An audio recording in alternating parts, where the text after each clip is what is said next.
que voy a cortar acá. Y vamos a darlo de vuelta. Entonces, para los griegos, el alma siempre es atemporal. Bueno, mirá, para la religión popular griega, el alma, sí, es atemporal en el sentido en que después de la muerte vamos al Hades. Eh, esa alma es entendida como un soplo, como una especie de sombra. eh, no es algo, digamos, es un rasgo de identidad que puede tener el individuo, ¿no? Eh, pero es algo muy distinto a lo que el cristianismo entiende por el alma. Después hubo religiones que no eran como las oficiales, o no eran las populares, como la religión de los pitagóricos, en las que se creía que el alma era divina e inmortal, que era algo distinto que el alma esa que es un soplo que se va al Hades, que era algo un poco más parecido a nuestro concepto de alma. Pero bueno, no era la religión oficial. Bueno, les voy a contar un mito, eh, y lo voy a hacer extenso, porque como les dije, en clases siguientes vamos a extraer elementos de este relato. Y voy preparando el terreno para que se entienda qué es el poeta, la musa y la memoria, que es lo que el texto de Tien plantea. En la mitología griega hay dos textos fundamentales, eh, o si quieren, hay dos autores, por lo menos que los griegos identificaban como dos autores distintos, que fueron dos fuentes fundamentales de la mitología. Uno fue Homero, el poeta Homero, que según los griegos, hoy sabemos que no es así, pero según los griegos, había sido el autor de la Ilíada y la Odisea. La Ilíada es el poema sobre una parte de la guerra de Troya, y la Odisea es el poema en donde se narra el regreso de Odiseo, o Ulises, de Troya a su casa. Los griegos creían que esos dos grandes poemas habían sido compuestos por un poeta que se llamaba Homero. Hoy sabemos que no es así, porque hoy sabemos que esos poemas son el resultado de una acumulación que se fue haciendo de generación en generación de manera oral, de relatos que se contaban de manera oral y que en algún momento por el siglo VIII antes de Cristo se se juntaron y después se empezaron a escribir. Y ese resultado es esto que les voy a mostrar ahora.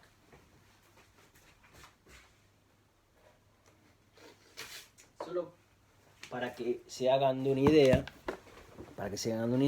estamos hablando de que, por ejemplo, esta es la Ilíada, ¿no? Y es todo esto, ¿no? El poema, miren, es todo esto. No es que es un poema de 4 estrofas. Y la Ilíada es esto, ¿sí? Lo mismo, todo esto. Esos poemas sabemos que son en realidad como una especie de compendio, de amalgama, de relatos orales que muchas veces estaban dispersos, que se cantaban fragmentariamente y que de generación en generación a veces iban cambiando, y iban tomando elementos de una época, de otra, y que en algún momento, por el siglo VIII, ese conjunto de relatos se unificó. Y entonces tenemos la Odisea y tenemos la Ilíada. Ok. Ese es Homero. Acá hay una primera fuente de mitología muy importante. Y Homero para los griegos, insisto, no existió Homero, pero estos poemas para los griegos fue súper importante porque los griegos tomaban estos relatos como parte de la educación, uno encontraba ahí modelos de hombre, de mujer, de conducta, de todo, ¿no? El otro poeta importante, que sí existió, es Hesíodo, que algo vamos a ver. Es como un símbolo, ¿sí? No, más que un símbolo, era una fuente de educación, ¿no? Y de inspiración. El otro poeta importante de la misma época, del siglo VIII, que sí existió, fue Hesíodo. Hesíodo tiene por lo menos dos textos importantes que son Teogonía y Trabajos y Días.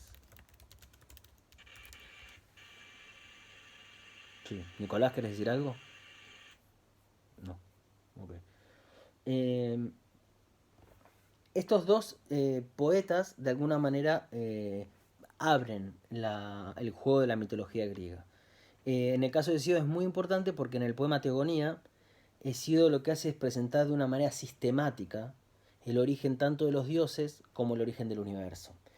Y ese poema, lo que hizo Hesíodo de novedoso fue escribirlo, porque antes los poetas cantaban de manera oral, y Hesíodo es el último de esos poetas que cantaban, pero que al mismo tiempo escribió eso que cantaba.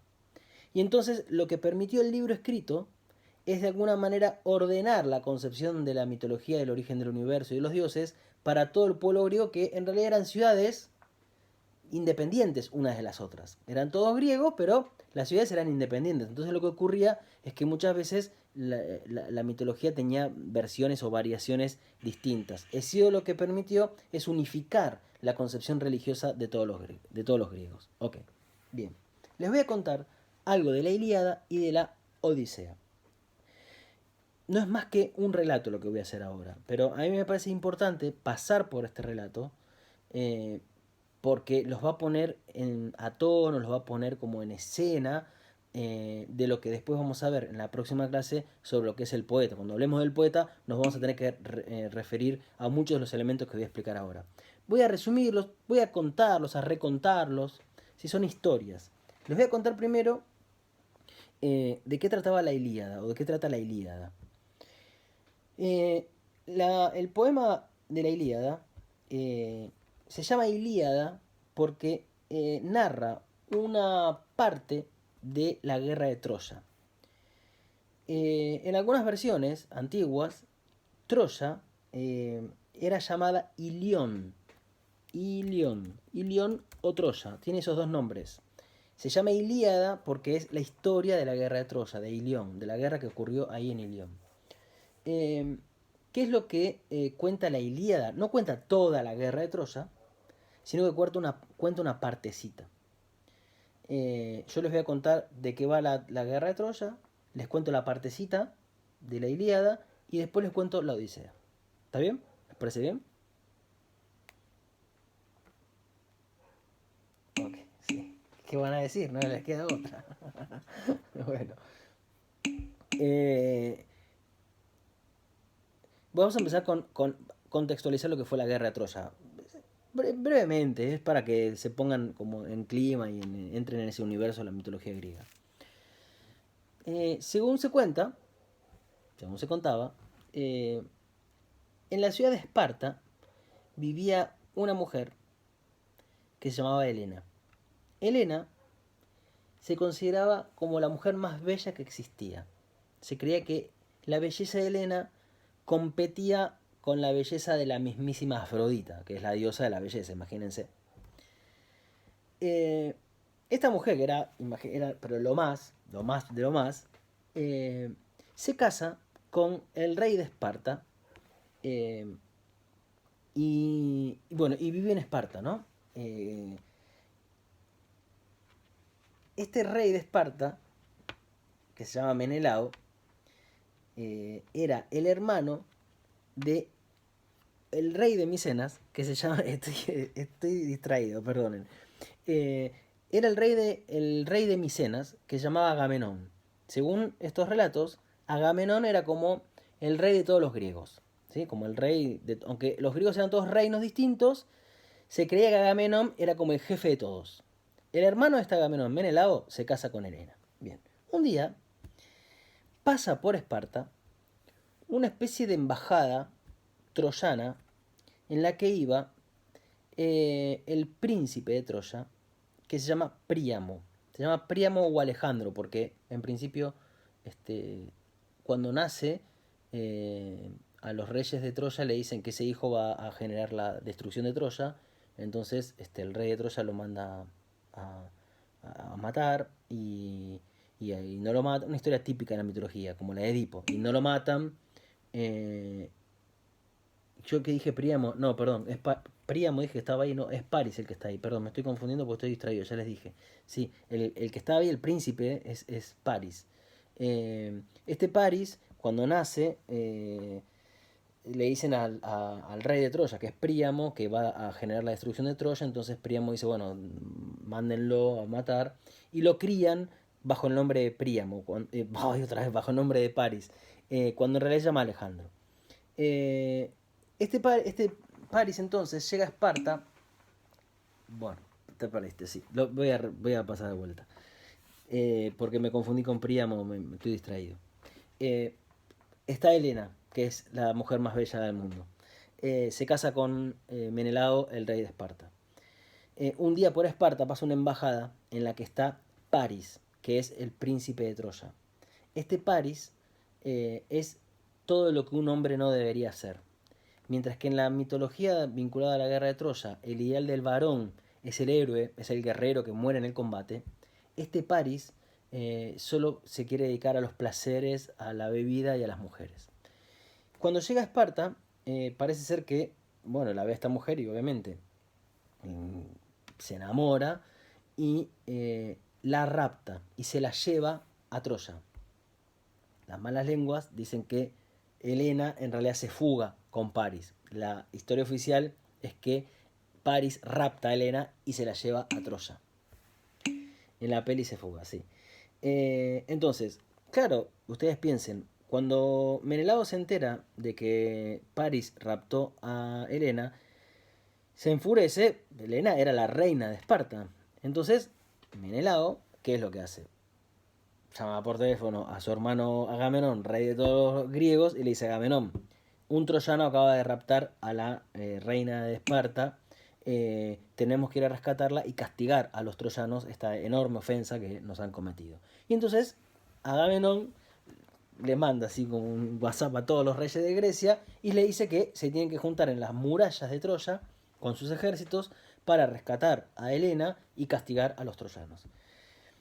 Con la desventaja de que las murallas de Troya habían sido construidas por Apolo y Poseidón, dos dioses, que se habían mandado una cagada, entonces los habían obligado a levantar esas murallas. Con lo cual las murallas de la ciudad de Troya parecían ser como indestructibles. La cosa es que van llegando a los muros de Troya, van llegando distintos reyes con sus ejércitos, tratando de entrar en la ciudad. En el camino, Agamenón, que es el rey de todos estos griegos, es el conductor de todos, cuando está yendo con los barcos hacia Troya, pierde los vientos, o sea, desaparece el viento y no tienen forma de avanzar. Entonces le consultan a un adivino que se llama Calcante qué tienen que hacer. Y el adivino parece que consulta con los dioses. El adivino es un ser excepcional que tiene contacto con los dioses. Y los dioses dicen algo bastante extraño para la mitología griega y para la religión griega, que es que Agamenón, si quiere conseguir los vientos y llegar a Troya, tiene que sacrificar a su hija Ifigenia. Ifigenia. Una cosa terrible. Y que no es común porque en la religión griega no había sacrificios humanos ni nada de eso. Bueno, la cosa es que Agamenón le manda un mensaje a su esposa Clitemnestra y le dice que si no le manda a su hija, que es una joven, no sé, imagino, no me acuerdo la edad, pero tendría 15 años, que se la mande porque la va a casar con Aquiles, que era el héroe más importante que había, el guerrero más importante. Clitemnestra, la esposa de Agamenón, madre de Ifigenia, cuando llega esa noticia, fascinada, alegre, que su hija se va a casar con el mejor de todos los guerreros, la manda. Y cuando llega, Agamenón la mata, ¿no? Bien. Recuperan los vientos, llegan a Troya. Alta decepción, ¿qué te parece? Llegan a Troya y según esa mitología, los griegos están 10 años combatiendo en Troya. Entre otras cosas, ¿por qué? Porque en el comienzo de la guerra hay una disputa muy importante entre Agamenón y Aquiles que genera que Aquiles no entre en el combate. Aquiles es griego. Aquiles se consideraba que era el más fuerte de todos los guerreros, prácticamente inmortal, a excepción de su talón, ¿no? Porque la madre lo sumergía en un líquido divino desde el talón, lo convierte en inmortal en todo el cuerpo, salvo en el talón.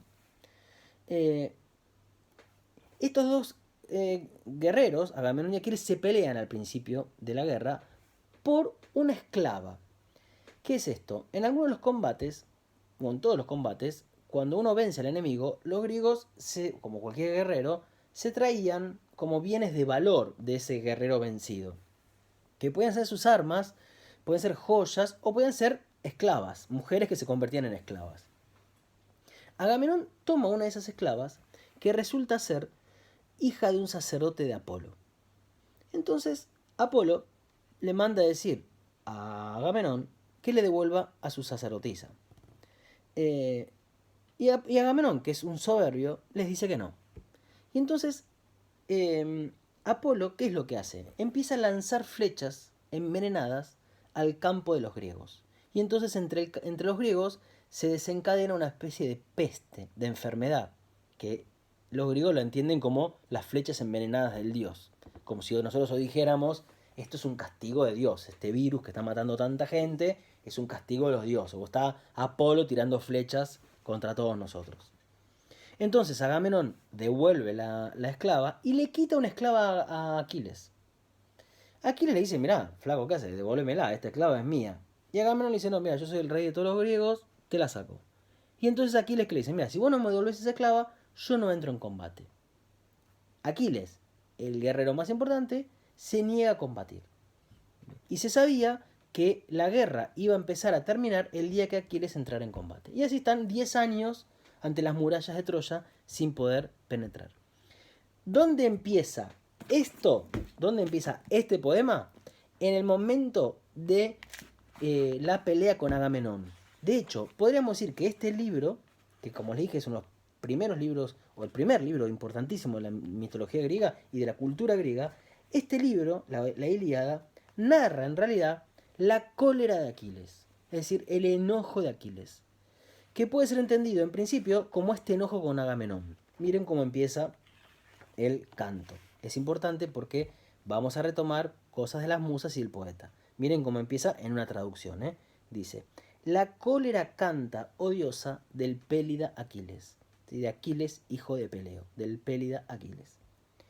Maldita que causó a los griegos incontables dolores. Precipitó al Hades muchas valientes vidas de héroes y a ellos mismos los hizo presa para los perros y para todas las aves.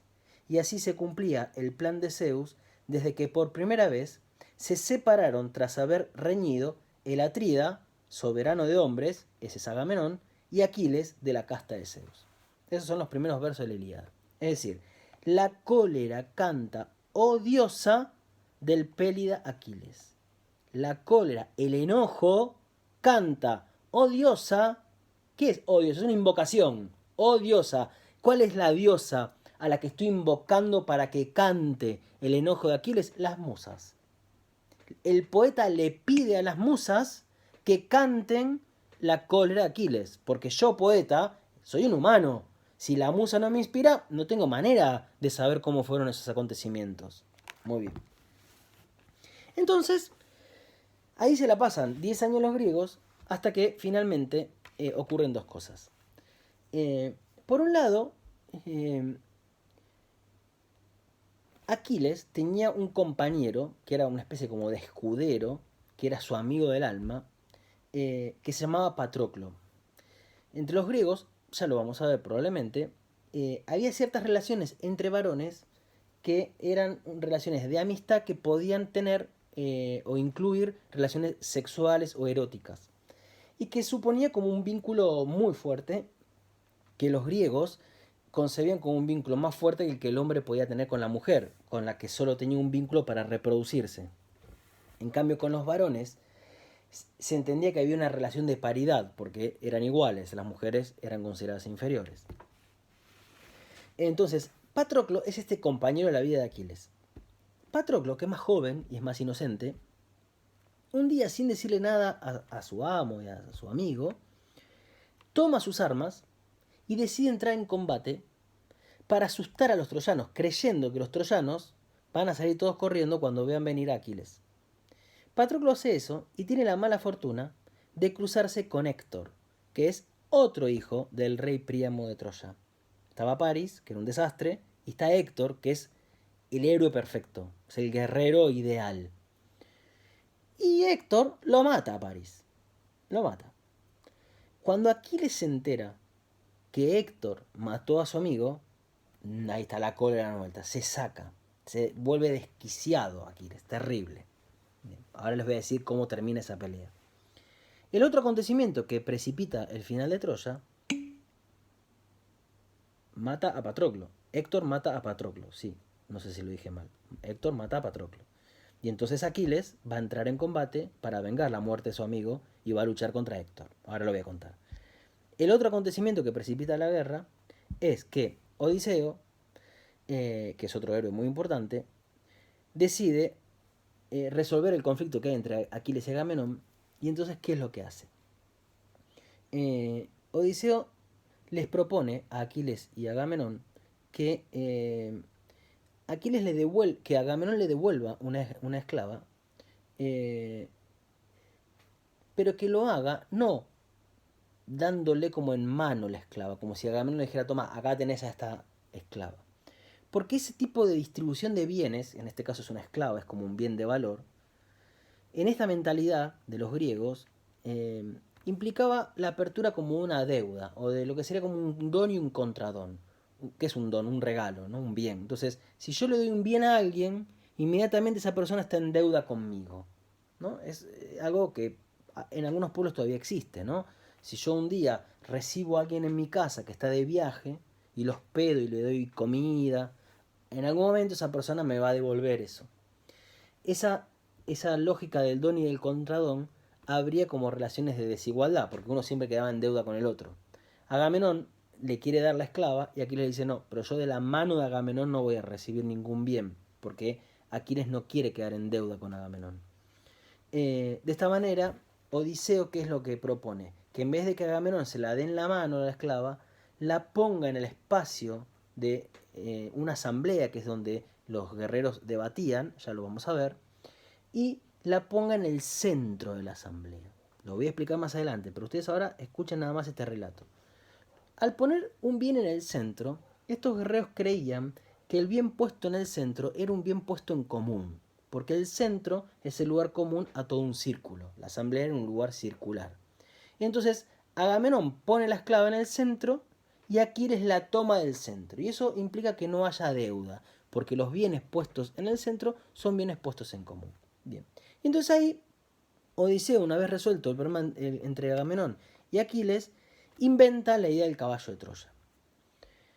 Que es que los griegos entran en el caballo de Troya, en el caballo, que es un caballo como de madera, lo ponen en las puertas de Troya, los troyanos creen que es una ofrenda para los dioses, lo entran y cuando están todos durmiendo bajan del caballo y matan a todos los hombres, secuestran a las mujeres jóvenes, las hacen esclavas, incendian la ciudad y ahí termina la guerra, ¿no? Bien, me salteé el episodio del combate entre Aquiles y Héctor. Cuando Aquiles entonces decide vengar la muerte de Patroclo, va a buscar a Héctor.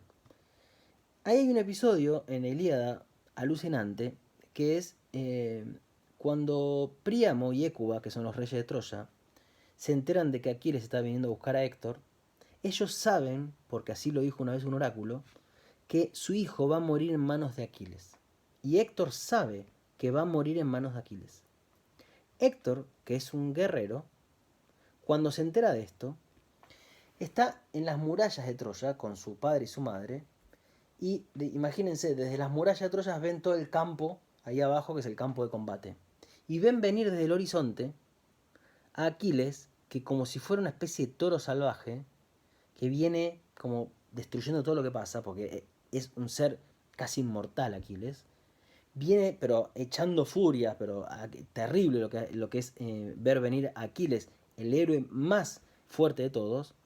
Héctor, cuando ve eso, ante los reclamos y digamos, los cantos y los llantos de su madre, que le dice no bajes porque es imposible que vos venzas a Aquiles porque tu destino es morir en sus manos, Héctor baja y sale a enfrentar a Aquiles.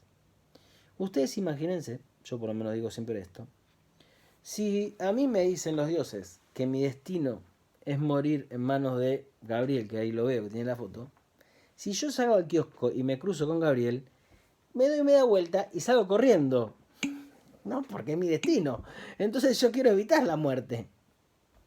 Este Héctor, que sabe que su destino es morir en manos de Aquiles, ¿qué hace? Va y lo enfrenta. Qué raro, ¿no? Porque uno dice, si sabes que vas a morir, algo muy griego, una cosa típicamente griego, algo del espíritu trágico de los griegos, que es qué cosa, ante el destino, yo no me doy vuelta al destino, sino que lucho contra el destino sabiendo que no lo puedo torcer. Y sin embargo lucho como si lo pudiera torcer, ¿no? ¿Recuerdan el mito de Edipo? Vos vas a matar a tu papá y te vas a casar con tu mamá. Y Edipo hace todo lo posible para evitar eso. Y es su destino. El destino de los griegos está escrito y no se puede mover. Y sin embargo, estos héroes es como si se rebelaran ante el destino. Y lucharan con él y dejaran la vida aun cuando saben que es imposible que lo cambien. ¿Cómo puede ser esto? ¿Por qué alguien puede hacer esto? ¿Por qué Héctor va a morir si sabe que va a morir? Bueno, porque entre estos héroes, el objetivo máximo de la vida no consistía en vivir y llegar a viejo. Para un guerrero, para un héroe, lo más importante, lo mejor que les puede pasar, es morir en combate con el acero atravesado en el pecho. Eso es como la mejor muerte, una bella muerte que pueden adquirir estos héroes. Un héroe, como Aquiles, como Odiseo, no quiere morir como un viejo en un geriátrico, entubado y medio babeado. Los héroes quieren morir en combate, porque solo muriendo en combate van a pasar a la eternidad. Eso también lo vamos a ver más adelante. Bien, entonces la guerra termina con este saqueo de Troya y con la destrucción de Troya y el secuestro de las mujeres. Un último episodio, entonces 2 episodios más y pasamos al mito de la Odisea. Agamenón, cuando vuelve, se lleva como esclava a Casandra, que es la hija de Hécuba y Príamo, la hermana, ¿no?, de Paris y de Héctor. Casandra era una joven que había sido o era sacerdote o sacerdotisa del dios Apolo. Según se contaba, Apolo le había dicho a Casandra, le había dicho que se quería acostar con ella, así de una. Que le gustaba y que quería acostarse con ella. Entonces, Casandra le decía que no. Casandra, la hija de Príamo, hermana de Héctor. Casandra le decía que no. Entonces, ¿qué hace Apolo? Le dice, bueno, mira, si vos accedes a estar conmigo, yo te voy a dar el don de la evidencia. Y vos vas a poder ver el futuro, que es una propiedad que tienen los dioses. Entonces Casandra le dice, no está mal, bueno, dale, pasame el don de la evidencia. La soborna, sí, claro.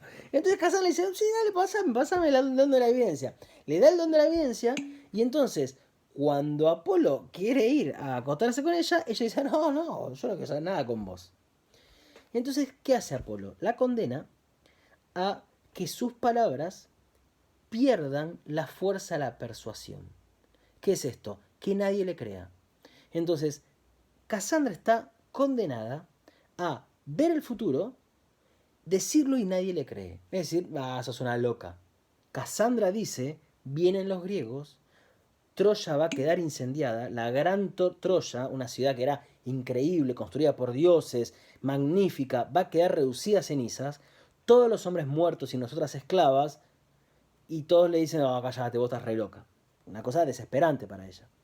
Agamenón se vuelve a su casa llevándose a Casandra de esclava, que es una joven.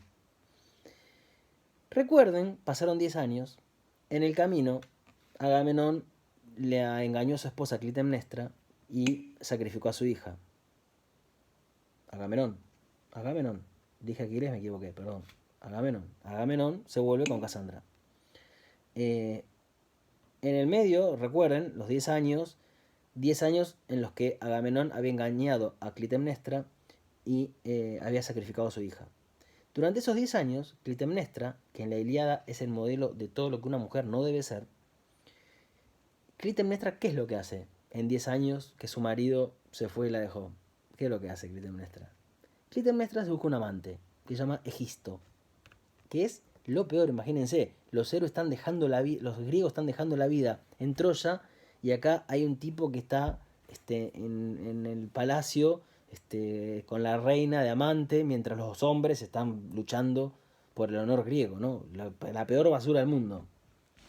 Cuando Agamenón llega a Micenas, y llega, imagínense, con un carruaje victorioso, el destructor de la ciudad, llega, imaginemos así como abrazadito de Casandra, esta joven, que no tiene ni 20 años, y lo ve venir Clitemnestra, a que viene con una joven que encima mató a su hija hace 10 años.